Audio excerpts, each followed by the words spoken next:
Here we go. Time to go live, boys and girls.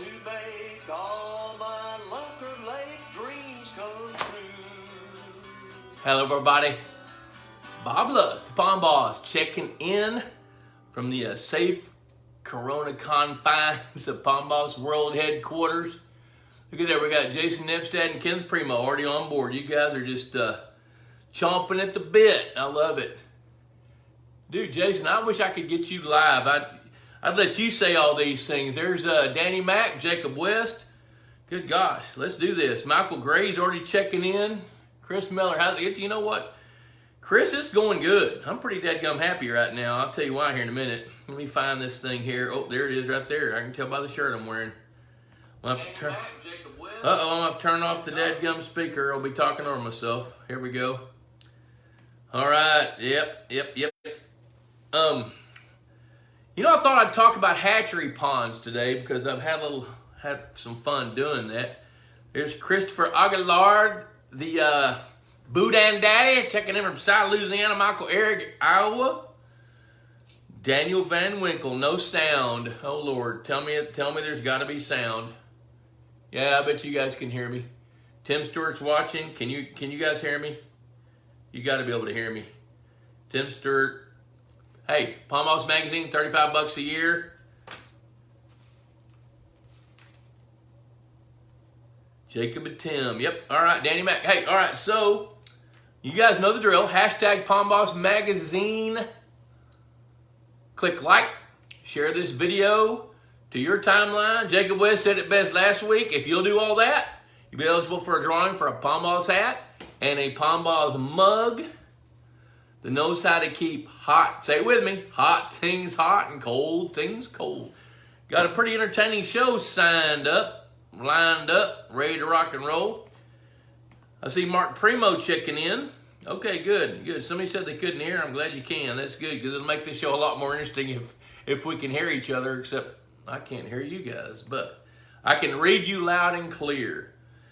Look at there, John Funk checking in from Michigan. Fred Bingaman can hear it. Michael Eric, neat post of your... you know what? That's what I'm going to talk about, Michael. That's pretty cool. There's Josie checking in. I hope she and Wayne are hanging out, doing some fun Wednesday evening date night. Yeah, I love that. That's good. Gary Marshall, I see you, Gary. Look at here. The new Pond Boss Magazine's out in the mailboxes. You should be getting it. If you hadn't gotten it, you will pretty quick. Look at there, we got Gene Barber Saunders from Abner, North Carolina. I love North Carolina. I've spent a lot of time in North Carolina. Let's see, this issue of the magazine, we've got all kinds of cool stuff. Let me see here, we got crawfish. We got a story about crawfish. Kenny Backus kind of got on to me because I used some of his pictures. I didn't know they were his, but I would have given him credit. I just didn't know. He sent them to me and I used them. We got a bunch of stuff like how do you know what vendor to use? How do you know where to buy stuff from?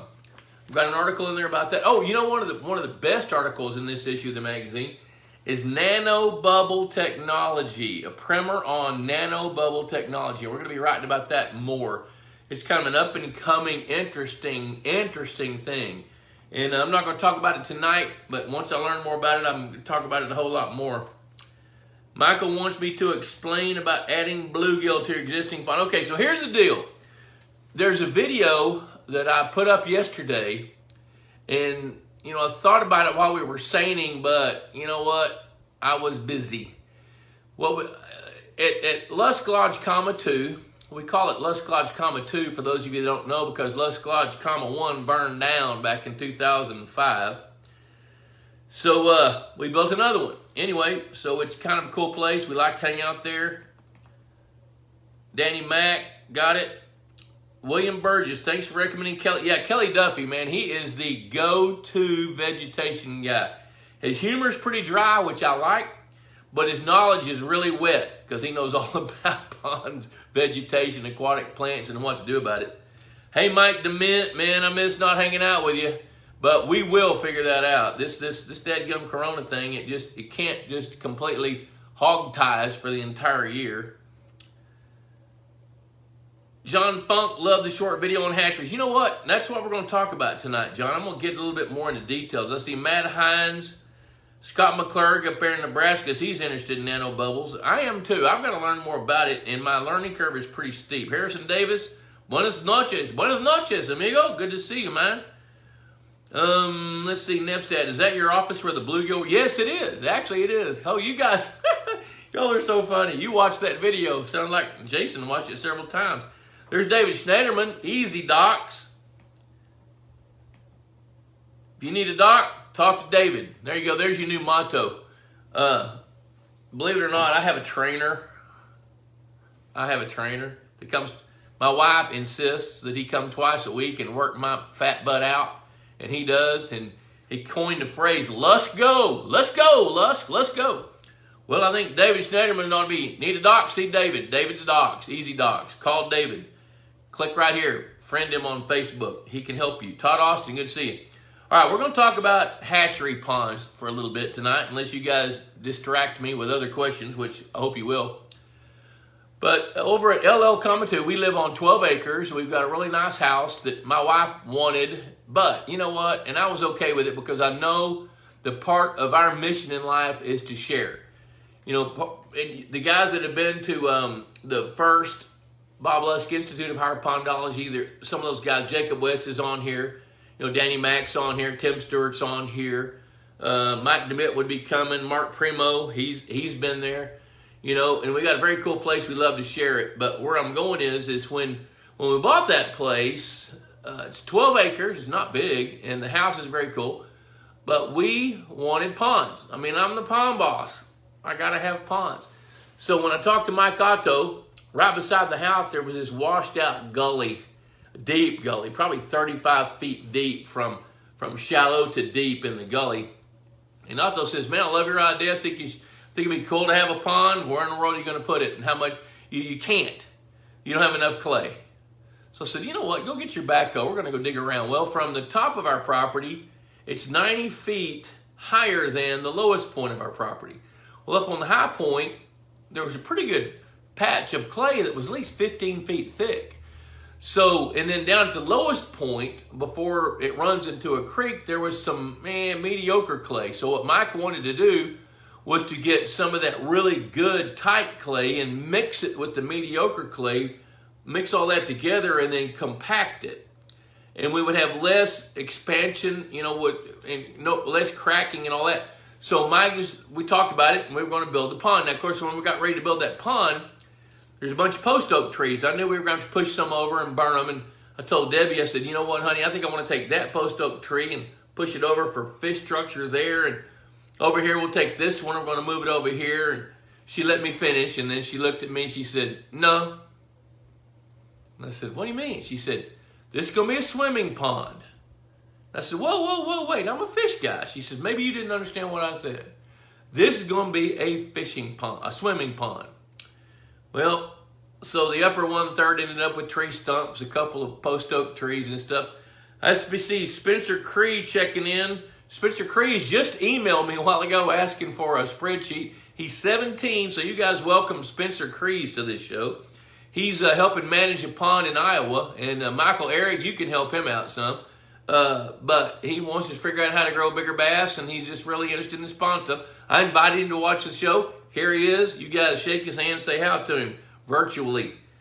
So, anyway, when Otto decided, we started talking about it, he said, "You know what? You can get half the clay from up here on the hill and the rest of the clay down here at the bottom."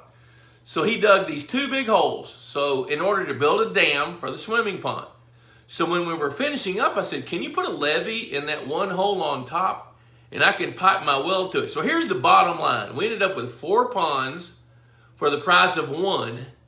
And the pond down at the lowest point, we call that the catfish pond, because I raise catfish and bluegill to eat down there. Bluegill, some of the bluegill will sell, but that's basically to raise catfish for kids to catch their first fish and for bluegills and catfish to eat. And then the top 2 ponds are 1/10 of an acre each. They're 75 feet wide and about 125 feet long rectangles side by side. And they run east to west with length. Well, we can fill them and drain them. I had Otto put a drain pipe with a valve on it on each pond, and then we ran a line from our well that spits out about 70 gallons a minute so we can fill each pond individually. And then when we open the valves, it drains into a smaller pond that drains into an older pond that was here, which drains into the swimming pond, which drains into the catfish pond. So I've got this series of ponds that start up here that fill ponds at different levels before it goes off the property. So part of what I decided to do was to design those 2 10th-acre ponds to be hatchery ponds, when my mission was I wanted to try to raise enough fish in there that I could sell, since I'm in the pond management business, to help offset the cost of the dirt work. And that's exactly what I did. And based on what it cost to build all that stuff, which back then was in 2003, it cost, I think, $25,000 to build a 3/4 acre swimming pond, 3/4 acre catfish pond, and 2 1/10 acre hatchery ponds. And so that's what we did. And I projected it was going to take about 7 years worth of raising bluegills to be able to offset the cost of building that dam for the swimming pond. Well, it took 4 years. And those hatchery ponds have been really, really important to what Debbie and I do. So it's been, all right, so I stocked, here's what I did. 2 years ago, I stocked 1,000 bluegill fingerlings, about 2.5 inches long. My goal was to grow those up to adults, and if I could get 800 of the 1,000 back and sell them for about $4 a piece, I could make 3,000 or 4,000, 3,500 bucks, something like that, and that's part of how I make a living. But I'll be dadgum if they didn't start spawning at 3 inches long. So we ended up with a whole bunch of little ones. That those original 1,000 didn't grow really, really big, really fast. Some of them matured sexually, which meant their growth rates slowed down. Some of them didn't, but we fed the heck out of them. So last fall, I harvested 6,000 bluegill, which would have been 8 months later. Harvested 6,000 and sold those to a guy, and those are babies. And I threw the big ones back. Then in November, I harvested another 2,000 that were about 2 inches long, and about 75 of the bigger ones, which were about 5 inches long at that point, and took those to my son's pond. I wrote about that in a recent issue of Pond Boss. But when we seined those fish back in November, I could see some babies swimming through the 3/8 inch mesh, but I couldn't grasp how many there were. I had no idea.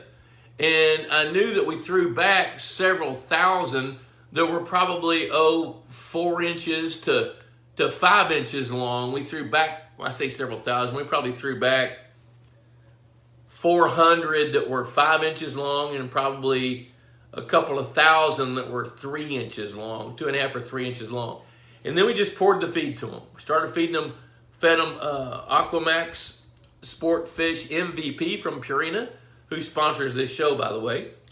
And the fish fed pretty much, not all winter. They quit a little after Christmas, but we picked it back up in March, started feeding them again. Well, I had no idea how many fish are in there, so we decided, I've got a client that wanted a few fish. So we pulled the seine yesterday through that south 1/10 acre hatchery pond, and we brought in more fish than I dreamed were in that pond. Now, we did a really good seine haul. My seine I bought it, I've had it since 1984. You guys will love that. Not many people watching this show are even as old as my seine, right? So 1984 is when I bought that seine. It's 100 feet long, 10 feet deep, and it's 3/8 inch mesh coated so that fish can't hang up in it. And so we pulled that seine yesterday. There were 4 of us, really slow and easy, started collecting the fish, and I was stunned at how many we saw. Well, here at Pond Boss World headquarters at the other end of the building down there, we've got 3 big concrete tanks. Well, I'd filled those tanks with, or 2 of them, I'd filled them with well water to prepare to bring fish up. Now, the client that wanted the fish today wanted about 8,000 little ones, and he wanted about 500 big ones. And I knew we would have to seine probably 3 of the ponds that we've got to get that many fish. Well, when we started moving them, holy cow, I stopped. We were loaded. We hauled them up here, tempered them, pumped well water onto them. We loaded them in pond water. We took a little pump, filled the fish transport tanks up with pond water, loaded them in pond water, and then brought them up to the office, to the vat shed at the other end of the building. And we tempered them with well water, and then we loaded them into those vats. I was stunned at how many we had. And I separated them as we went. We really had 3 sizes. We had a whole bunch of fish in that 2 to 3.5 to 4 inch length. Then we probably had another, I thought, 500 plus big ones. When I say big, those were 5 inches to 9 inches, believe it or not. There were a few that were 9 inches. And then we had some intermediate size, which I didn't see many of those. I figured there were probably 300 or 400 of those. So we separated those as we were unloading them yesterday. So after they settled down and I looked on them, I thought, oh my gosh, this is stunning. I need to shoot a video. So I went back. And of course, since we were seining and busy, I didn't shoot the video of seining, but I did do a video about 8.5 minutes long and showing the 10th acre hatchery pond, and then told the story and then let everybody see the fish. Well, this morning I loaded up 9,000 2 to 3.5 inch long bluegills, and I counted out 512 big bluegills, and then another 400 medium-sized bluegills, and left a bunch behind that I'm going to stock. And there's 6 ponds behind me right here at Pond Boss World headquarters. Now, 3 of those ponds I've got fish in, 3 of them I don't. So I'm getting ready to take some more fish and put out there. So here's what we ended up with. We ended up with about, and I'll know the final numbers tomorrow, looks like around 12,000 little bluegills that if you paid retail for, 1,000 at a time or 2,000 at a time, are worth about 35 cents a piece. We ended up with 520 big ones, 5 inches and bigger, that are less than 2 years old, by the way. And then we ended up probably with about 600 medium-sized ones that are 4 to 5 inches long. And the total poundage in that 1/10 acre pond was probably just under 180 pounds. So if we extrapolate that out, that's 1,800 pounds of bluegill per acre. Now, to give you an idea of the value of those fish retail is something in excess of $5,000. So what does that mean to you? That means if you'd have bought the fish that we harvested out of that pond yesterday, that 10th acre pond, you would pay $5,000 for those fish. Now, not many people are willing to pay that price just to supplementally feed a bass lake. So if you've got a fishing lake that you want to supplement with bluegills, this is a good choice if you can get the dirt work done, if you can manage the water. Now, what I mean by that is you got to be able to exchange water. Now, we have a well, but if you want to build a hatchery pond beside your fishing lake, you can do that. And you can, now you got to filter the water. You can buy what's called a saran sock and filter the water as you're filling the pond. But you need to be able to drain it when you're ready. And in honesty, I was going to drain that pond now. But when I saw how productive it was for this year, in the last 2 years worth of fish growth, if it ain't broke, I ain't going to fix it. So I've got the well on. I had dropped it down 2 feet so we could harvest it. I'm going to fill it back up and take about 1,000 of these small bluegills that were back here in this vat shed, and I'm going to put them back in there and feed them all the way through the summer.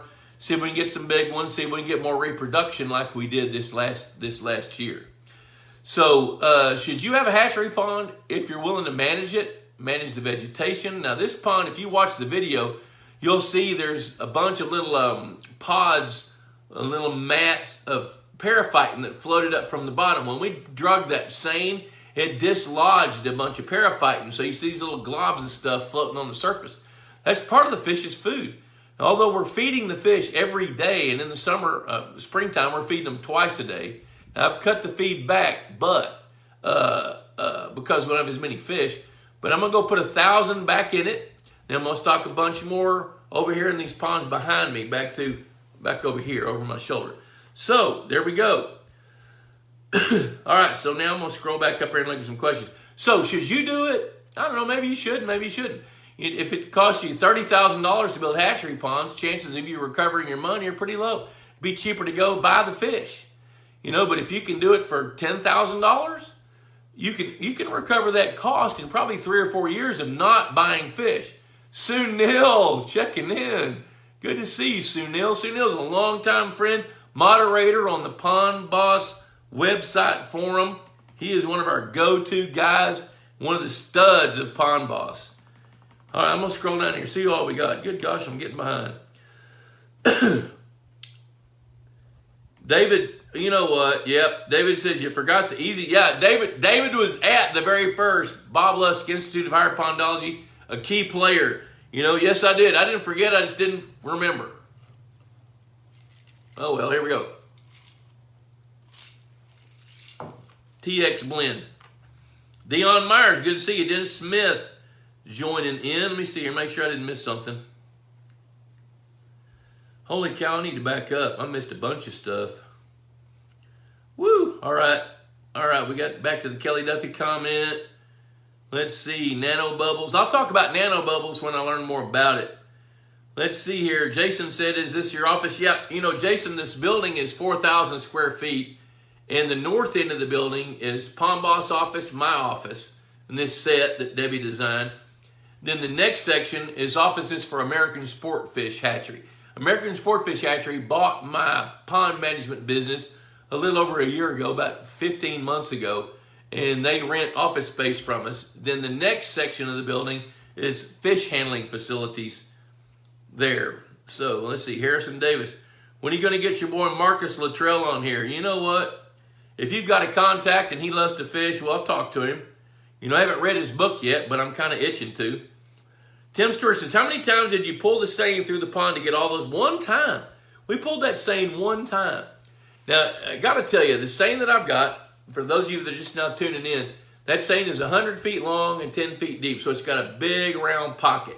So the fish go into that back pocket. I did that on purpose because I've seen too many fish jump over the seine when you get them crowded, and if you can get them back into a pocket, they're not going to jump out. And so that seine, matter of fact, there's Clark Cole. Clark Cole's pulled that seine before.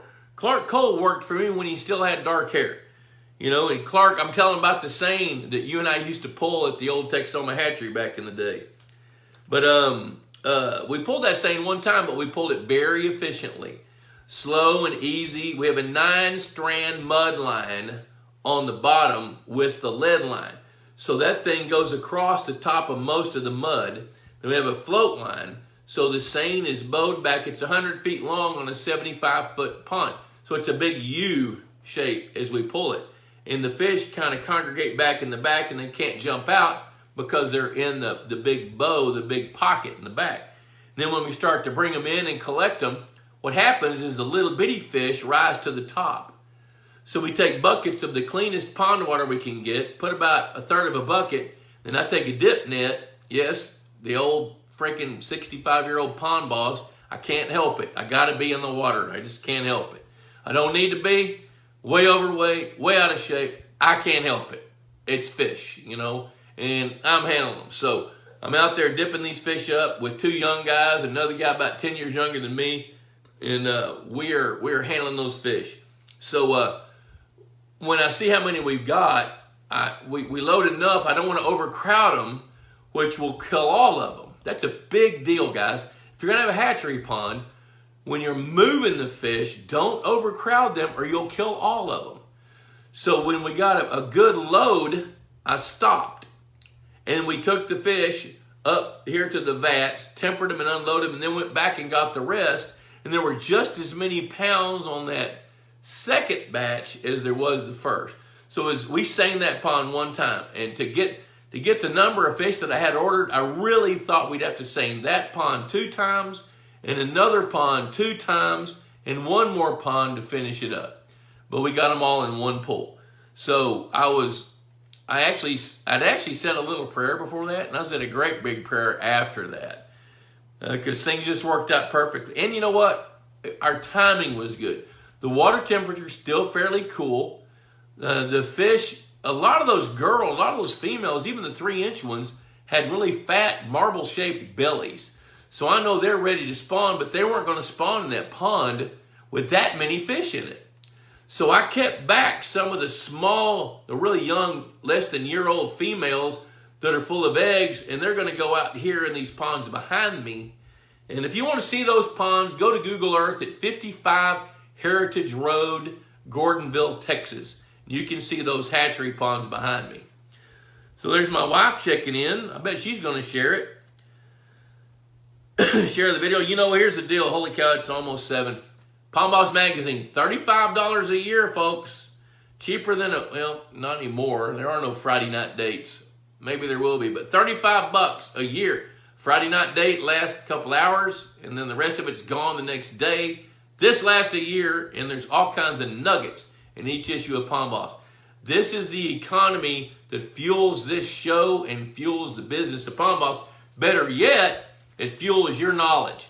It fuels your ability to learn. It gives you all kinds of information you can actually use. And the writers that I have in here, they actually go do what they write about. It was really funny when I took over as editor back in 2004. I confronted a bunch of guys, and it was a confrontation for some of them. We don't know how to write. I don't care. Tell the story. I mean, I've learned how to write. I can help you write. So let's go. You guys do it. So let's see here. Holy cow, let me see who else we got here. Dion Myers, good to see. Dennis Smith. Andy Myers joined in. Harrison Davis, hey there, Spencer.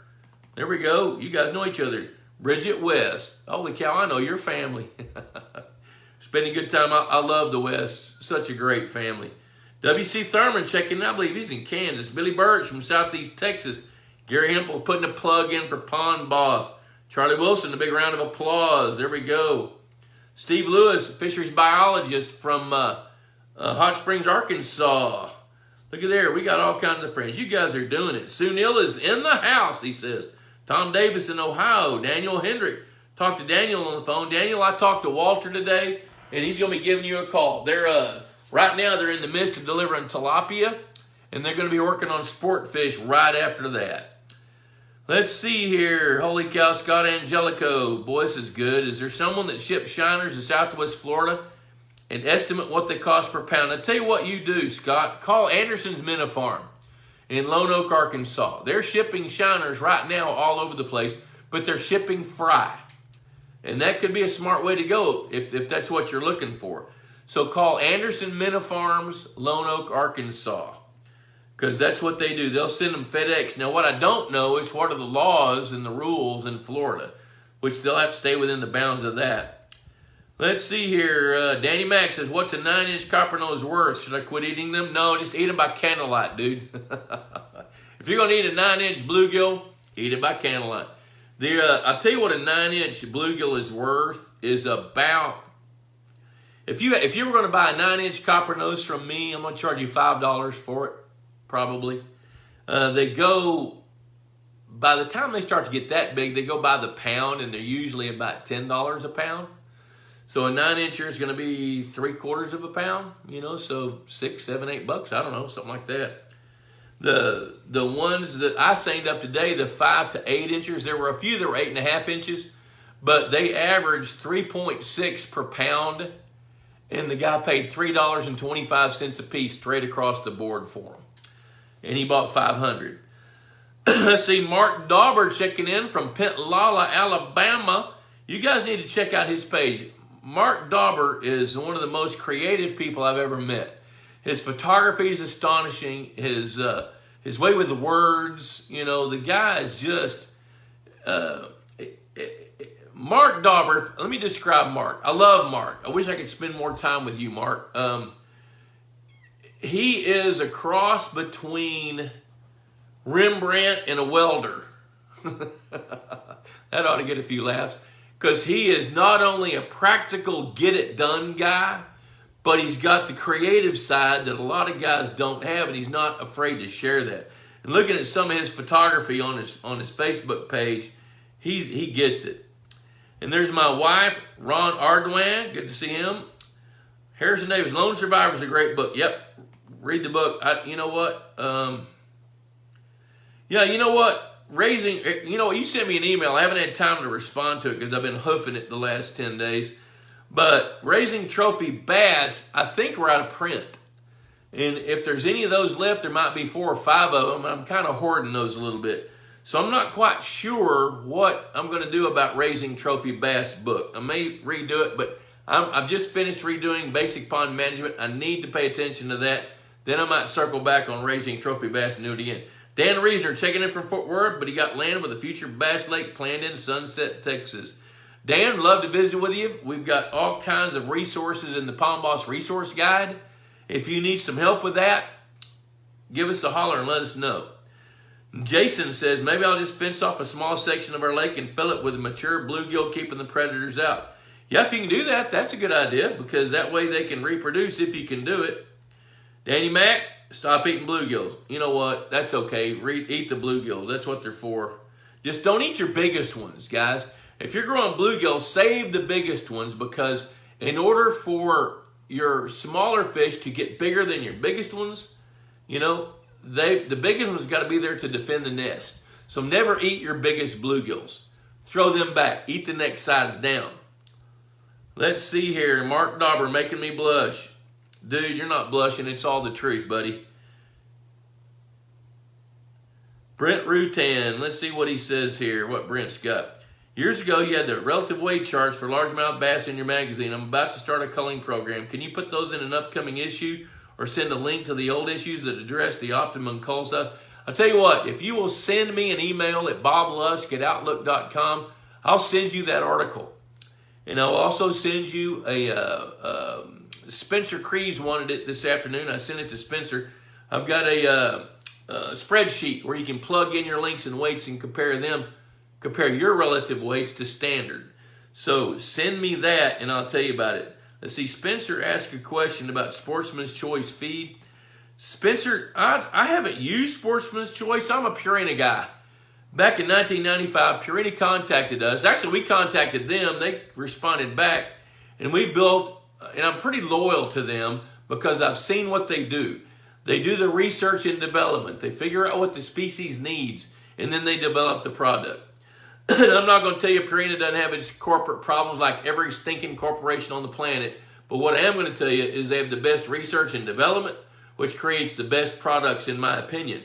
Now, you know, I've worked with Cargill before, but I've chosen Purina because I totally believe in their mission and I believe in the way they do things, and I've used their feed, and it just grew 12,000 bluegills, fingerlings, 2 to 3.5 inches long, 520 big bluegills, and about 400 to 600 medium-sized bluegills in a 10th acre pond. So I'm not going to switch. I like that. So I'm going to hang in there with it. So, you know what? Brent, send me an email and I'll respond to that. Let's see here. Dan, okay. Got it. Bruce Condello. Hi, Bruce. Bruce, man, I thought about you. I harvested that 10th acre pond. You can see the video on below this one on the Pond Boss Facebook page. But I got 520 5 to 8 inch 2-year-old bluegill out of a 10th acre pond yesterday, and hauled them over and put them in a couple of, well, probably 5 different ponds for a guy today who's going to feed the heck out of them. Scott McClurg says, is that spreadsheet similar to the Smartfish app? It's the same information. Now, my good friend Wade Bales, he checks in here from time to time. Wade developed the Smartfish app. And so what you can do is you can go online and download his app and then plug your numbers in, and it's going to tell you the relative weights of your largemouth bass. So if you're in a boat fishing and you've got that app, you can plug in the length and the weight, and it's going to tell you the relative weight of that fish. The spreadsheet is more for long-term data collection, although Smartfish app will store that data for you too. There's Joseph Reynolds back again. Let's see here. Christopher Aguilar, funny thing is, my company just picked up, and it says the Putins, which I know Purina's not Russian, picked up the Purina's plant in Louisiana today for service. That's cool. Oh, there you go. He corrected it. All right, if you guys have some questions, I'm going to scroll back through here. Bear with me a minute. I'm going to see what's going on. Make sure I've not missed anybody's questions. But, oh, yeah, all right. Something I do want to talk to you about with hatchery ponds. And Bruce Condello did this for a long, long time. With hatchery, and actually we did it at Richmond Mill Lake. Jim Morgan, I don't see him on here tonight, but We did this where we had 2 different hatchery ponds for Richmond Mill Pond. But here's the thing. When you depend on a lake to recruit its own bluegills, you're rolling the dice. You're running the risk. And the risk is that the bass are going to overeat the bluegills. So when you have a hatchery pond, there's 2 things that are really, really important about that if this fits with what you want to do. Now, there's an economic benefit depending on how much it costs you to build those hatchery ponds and how much it costs you to keep the vegetation out and to feed the fish and to harvest the fish. So there's some costs associated with raising these fish. I don't want to make it sound like it's easy enough that even a caveman can do it, but there's more to it than what I'm just laying out here tonight. But there's 2 reasons to do it. One is to save money to feed your fish. The second thing, though, I am totally convinced if we had not had 2 hatchery ponds at Richmond Mill, we would not have produced as many 2-pound to 3-pound bluegills at Kingfisher Society that we did over about a 12-year span. Now, here's the point. When bluegill get the chance to reproduce unencumbered and uneaten, then the best of the best get a chance to excel.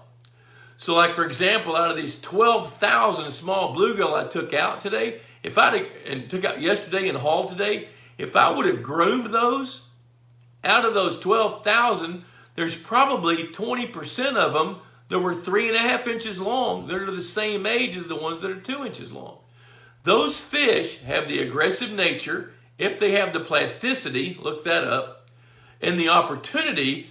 Those are the fish that could be recruited into your lake to be your next 2-pound bluegills. So I firmly believe by having these hatchery ponds, we can increase our odds of growing giant bluegills 3, 4, 5 years down the road. So by stocking bluegills from one of your hatchery ponds into your fishing lake, I totally believe that that's the impetus that a lake needs to have an ongoing recruiting population of big bluegills. Now that's a big deal. You know, that's worth the price of admission to watch this show tonight. I'm telling you. So I'm going to scroll down here. Let me see what I missed. Let's see here. I think I hit them all. Gary Hempel's flirting with his wife up there. That's pretty cool. Go Gary. Charlie Wilson's talking to Gary. You guys, holy cow, I mean, this is a family. I love it. Sue Neal, I'm hoping Sue Neal makes it all the way through this show because it's really fun. Sue Neal is one of the most fun people. Sue Neal lives outside of Pittsburgh, Pennsylvania, and he's got a really cool smallmouth bass lake outside the city. And, man, that guy's a stud. Let's see. Oh, Daniel Hendrick. Hey, Bob, I got 3 deep holes, 8 to 10 feet, separated by 2 ridges about chest deep. We're going to try to aim the feeder. Aim them right over that ridge. Daniel, aim the feeder right over the ridge because that way bluegill can come from shallow, come along the ridge. Bass can come up and eat the bluegills. Aim it right over the ridge. That's what I would do. Aim your feeder over the ridge. Let's see here. I think I've got them all. Let's see. Spencer Crees has got something going on, a link there. I'm not sure what that is. I'll click on it later. Oops, I just got a virus protection notice. Let me get rid of that. All right, there's Bobby Bolton. Hey, Bobby, good to see you, man. Leanne checking in. Good to see Leanne. Mark Hicks, I'm getting ready to stock my virgin pond. That's the boy. I'm going to lay off the comments about that. Oop, it scrolled down. I'm getting ready to stock my virgin pond. I've heard to stock it with Georgia Giants, Copper-Nose, or other strains. Do you have a preference for a 1-acre pond in central North Carolina? Mark, I do. That kind of depends on your goals. If your goal is to turn that 1-acre pond into a bass lake, stay away from the Georgia Giants. Georgia Giants are hybrid sunfish that don't reproduce very well. Now, they do reproduce a little bit, but not much. Bluegill in North Carolina are going to spawn 3 to 5 times a year, so they can create the food chain for game fish. So now, if the mission is to have a pond where you can catch some sunfish and not worry too much about bass, the Georgia Giants could be a good choice. If you're wanting to create a fishery where it's self-sustaining, growing its own food, look at Copper-Nose bluegill, depending on what part of North Carolina you're in. If you're in the Sandhills or going east toward the ocean, look at copper-nose. If you're back up toward Asheville, up in that way where the higher elevations, avoid copper-nose and look at native strains of bluegills. And for a 1 acre pond, I'd stock 2,000 combination, 2,000 bluegill and red ear, or depending on your goals, which I don't know, I'm just kind of guessing. Look at the number, like Georgia Giants, you can stock 1,000 per year, stock more every other year to make up for the lack of reproduction if you're wanting to grow big sunfish. So it depends on your goals. There's Joe Sipes. Joe Sipes he's a rock star out there. Joe, good to see you, man. Jason Refield, thoughts on grass carp for controlling weeds? How many per acre? Let me tell you my philosophy on grass carp. Grass carp get a bad rap. People look down their nose at grass carp, and I firmly believe it's because people mismanage their ponds with grass carp. So, if a pond is so heavily vegetated that you need grass carp, most times people are working from behind. It didn't take 3 months for the vegetation to get out of hand. It took 3 years.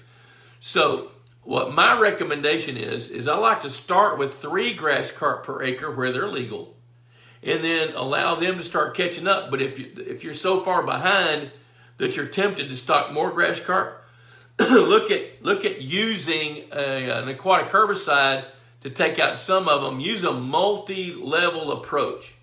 If you can take some out physically, use some herbicide to take some out, and look at the grass carp more as a maintenance tool in the pond management toolbox.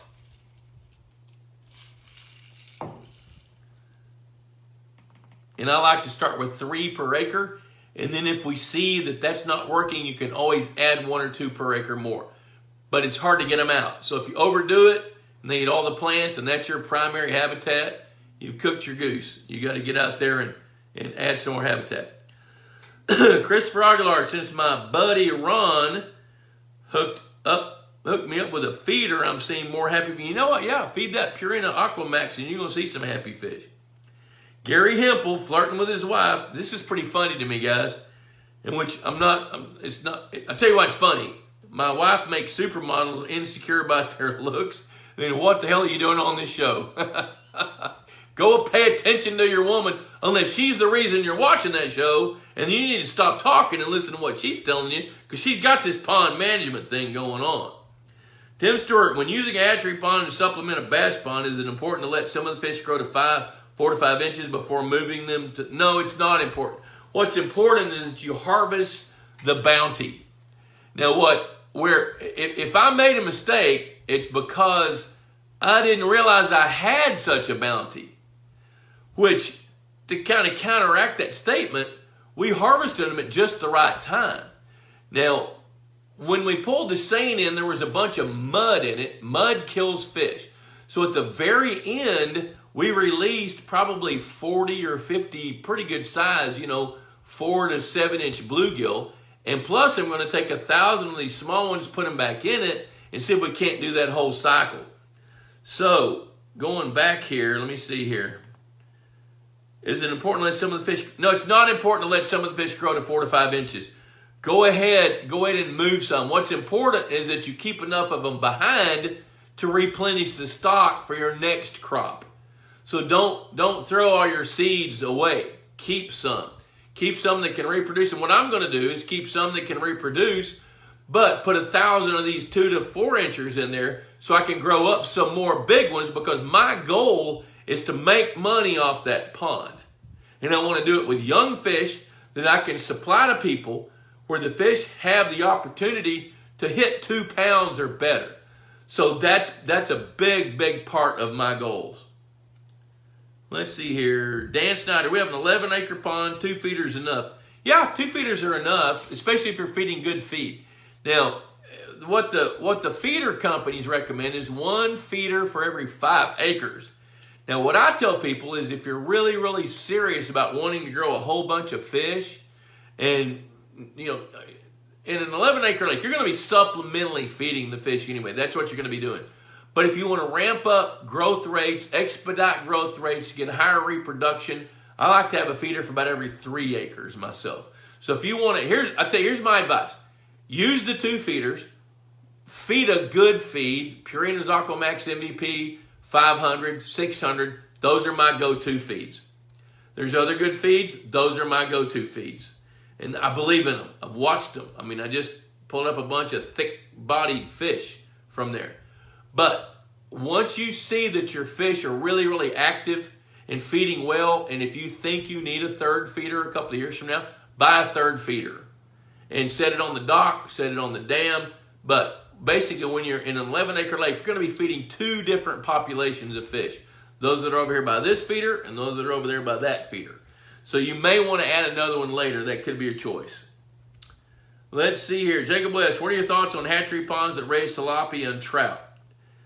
You know what? I love that idea because, you know, I tell you what I really didn't expect to get that many bluegill out of that 10th acre pond.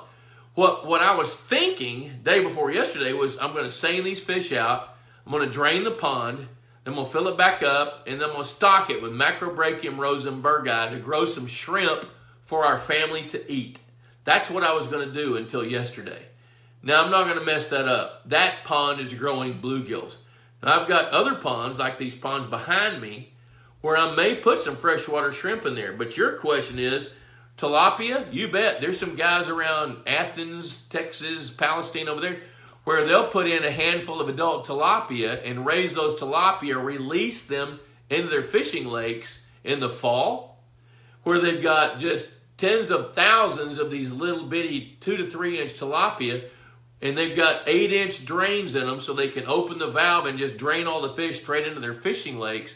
And as the temperature cools down, those tilapia get sluggish, and it gives a great big snack to the bass going into the fall when the temperature drops. Because when the temperature goes down, those tilapia are going to die. Now, if you want to raise some trout, absolutely. I've done that in this South Hatchery pond I'm telling you about. I put 108-inch trout in there before, and if I keep the birds off of them, which is a little bit tougher to do. Now, the birds didn't devastate the bluegills because they're not going to wade out there, but the dadgum trout come up to eat fish food, and the birds are going to eat some of the trout. But we got, whenever I put in 100 trout in that 10th acre pond several years ago, we got about 100 pounds of trout back, which we put in the freezer, and we ate about half of them. So, you know, yeah, I think you can, absolutely, yes. Let's see here. Now, Jacob, going back to that, the tilapia, that's the spring and summer crop where you can drain the pond, refill it, and put trout in there for the winter. So you can double crop the same pond with tilapia for warm weather and trout for cool weather. There's Lindsay West. Holy cow, we got the whole West clan going on tonight. See, Gary Hempel, I'm going to email you my address. Please take a look at my phone. Take a look at your property. I guess that's property on Google Maps. Yep, I can do that. There's Chris Steelman checking in. Chris Steelman's a fisheries biologist. Oh, pond. Okay, I see, Gary. Mark Hicks, my goal is trophy bluegill and a few channel cats for eating. I really don't want to have any or very few bass in the pond. Okay, then, Mark, if that's your goals, Georgia Giant's a good choice. So if you want to grow some big sunfish, Georgia Giants will get big. I don't know that they're going to get as big as bluegill do. But, I mean, 1.5 pounds to 1.75 pounds, maybe a few 2-pound Georgia Giants, that's pretty good. And you can control their numbers, which means you can help control their size. So if you don't want any bass in there, Georgia Giants are a good choice. Channel cat are a good choice. So, yes, I would say that's what you should do. Jeremy Hamilton's checking in. Clay Brand, recommendation on feeders. Absolutely. You know what? I've seen all the feeder companies. By far, Texas Hunter is our go-to feeder company. That's not because there's not good feeders out there. There are. Go to pondboss.com and click on the resource guide, and you can see the different feeder companies out there. It's just that, you know, I'm 65. I establish relationships. I work mutually with people that are willing to work with me, and Texas Hunter's gone above and beyond the normal duty of a company to work with me. And I love their customer service, and I love their products. When I place an order, it goes out that day. You know, and so when I sent an email day before yesterday, hey, Chris, we need a feeder, send it over to such and such. I got a text just before the show started from the recipient. He got his feeder today. So he's out there watching the show, putting the legs on the feeder, not even talking to us because he's busy. So I love Texas Hunter. Go to pondboss.com, look at the resource guide, click on that link, and you can see your choices. Okay, Dion's talking about that. Scott McClure, are there decent feeders for small ponds that aren't incubating ponds? Oh, yeah, sure, you bet. The thing about feeders is you're going to get what you pay for. There are $200 feeders out there. And if you don't mind replacing batteries, if you don't mind, dealing with clogging, if you don't mind the raccoons messing with them, everybody's got to figure out what they want to do. And so there's feeders out there that cost anywhere from $200 up to $900. So it's kind of got to fit in with what you want and what you're willing to deal with. My wife years ago, she said, Lusk, when you buy a truck, buy a new one because it's going to have a warranty behind it. Yes, when you drive it off the lot, it's going to lose 25% of its value.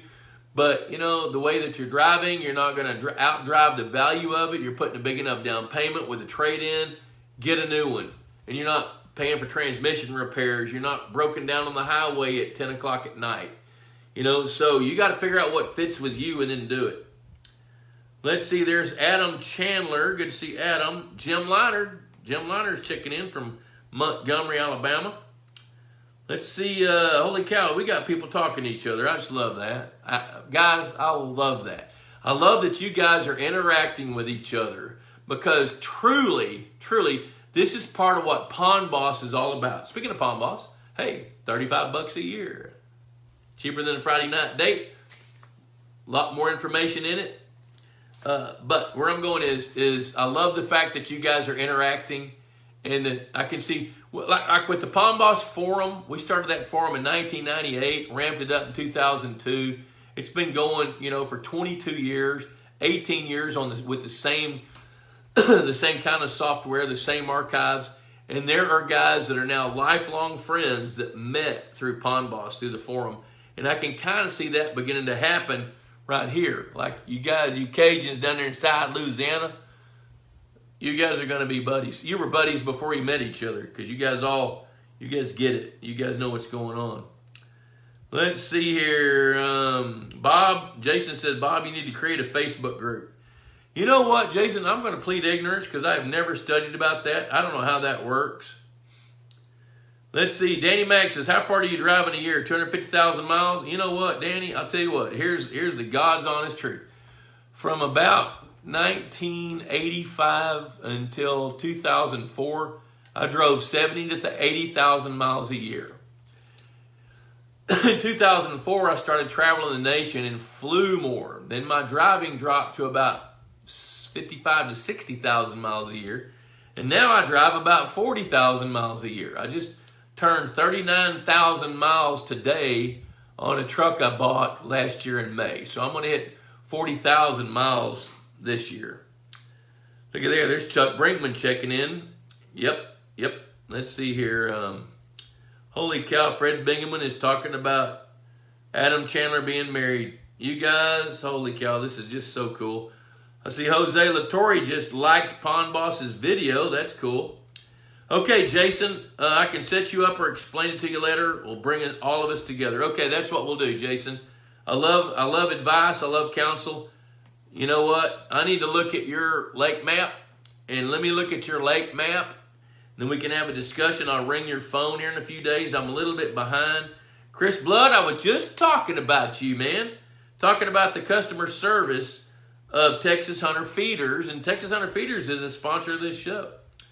And as a matter of fact, it was a Texas Hunter feeder with Purina Aquamax MVP that grew those 12,000 bluegills in that 1/10 acre hatchery pond at our house. So it's just good equipment. Now, I've got a guy that works part-time who's actually a carpenter, and I let him use part of my workshop at the house as a wood shop, and he builds cool stuff. Tables, chairs, jewelry boxes, chessboards, cutting boards, buildings, bars. And I have a little sawmill that I bought years ago, and Chuck loves a sawmill. He's kind of a free spirit. And I tasked him with making sure the feeders were kept full last year, which he did. And of course, every time he'd go to check the feeder, he'd want to throw a little feed in there and watch the fish. So those fish were fed really, really, really well. Look at there, we got a testimony coming from Jacob West, Chris Blood. Bob got us 3 feeders last week, and they're great. There's Austin Bennett checking in. Danny Mack said the forum is working well. The forum is really where all this stuff started. This TV show, this Facebook Live, this all started because of my wife about 2.5, 3 years ago. She loves Last Man Standing. She loves Tim Allen.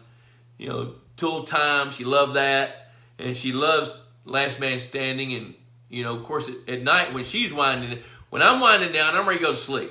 When she's winding down, she's got to shut her brain off, so she got the TV on.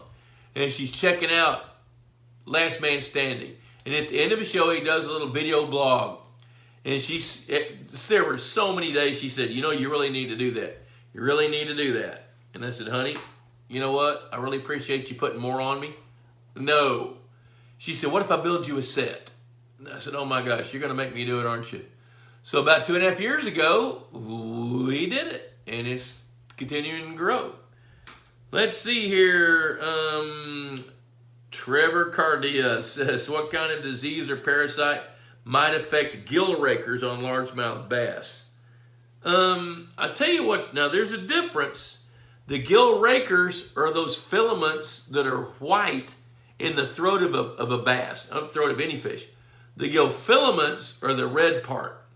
So your question is, what kind of disease or parasite might affect the gill rakers? What might affect the gill rakers is if the water quality deteriorates, especially if the pH drops, because those gill rakers are tender, just like the filaments are. And if the pH drops and the water becomes acidic, that's one of the first things that will start to dissolve in the fish. So when we have acid waters, I looked at the lake last week where the pH is 4.5. That pH is so low that it's hard for fish to build skeletal structures. And I can see the gill rakers beginning to dissolve in pH that low. So there's some diseases, especially bacterial infections, that are typically caused by water quality degrading. And when water quality degrades, it's because of plankton bloom crashes, or we kill too much aquatic plants, or there's too much biomass and the water chemistry degrades to where bacteria can affect those fish and attack them. So that's probably the most likely way that it would happen. Now there's all kinds of parasites, but none of them really just attack the gill rakers themselves. If the gill rakers are burned, it's because the water chemistry deteriorated. Another way that gill rakers can burn is with golden algae or blue-green algae. Those things can affect, because they affect the fish's ability to breathe and process metabolically. So blue-green algae that's decomposing, if it's ingested or breathed, it can cause the gill rakers to deteriorate a little bit. Holy cow, 7:28. We've already busted through 58 minutes. Very cool. Chuck Brinkman, when I was feeding the other night, I had 2 9-inch bluegill beach themselves to where I had to throw them back in. Purina should advertise that fish that find that food to die for. Dude, if you video that, we'll make a commercial. Because if a fish food is so good that they're going to get so greedy that they swim out of the water, whoo, that's nuts. I'm just glad you were there to put them back in where you could see it. All right, so I'm going to take Tim Stewart's question here and I'm going to wrap it up, guys. So I bought some cheap $60 feeders from Walmart with the batteries and solar panels that I got. It ended up being $90 each. However, they're made of plastic and I had a squirrel chew a hole in one of them, allowing water, ruining some of the feed and plugging it up so that it wasn't running properly. So there you go. If you don't mind unplugging cheap feeders, go buy one.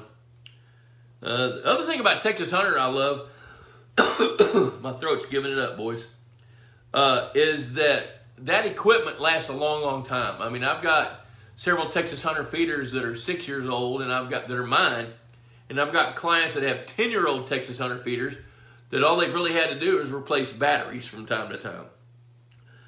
All right, so now, Christopher Aguilar, I'm going to wrap it up with that. Aquamax is a huge difference in fish wanting the feed. That feed is so palatable that they can't wait to eat it, and they'll fight for it. So, hey, you know what? 7:29, I'm going to wrap it up. I'm so glad you guys joined me tonight, and it makes my heart feel good to see you guys interacting with each other. I will talk to Jason about doing the the Facebook group, and see if we can start that and see how that works, because I've not thought about it. And it's humbling to me to know that this many people will come watch an hour of a face talking. It's hard for me to just wrap my brain around that. But nonetheless, I'm going to be thankful for it and humbly accept it. And I'm so glad that you guys check in. So from here, World Headquarters of Pond Boss, I'm going to bid you farewell, and I will see you. Now, next Wednesday, I'm not sure if I'm going to be able to broadcast or not, because I've got to go meet a client in the middle of Missouri next week. So once I figure that out, I'll put a notice up on the Facebook page and let you know. But for now, thanks for watching. Adios.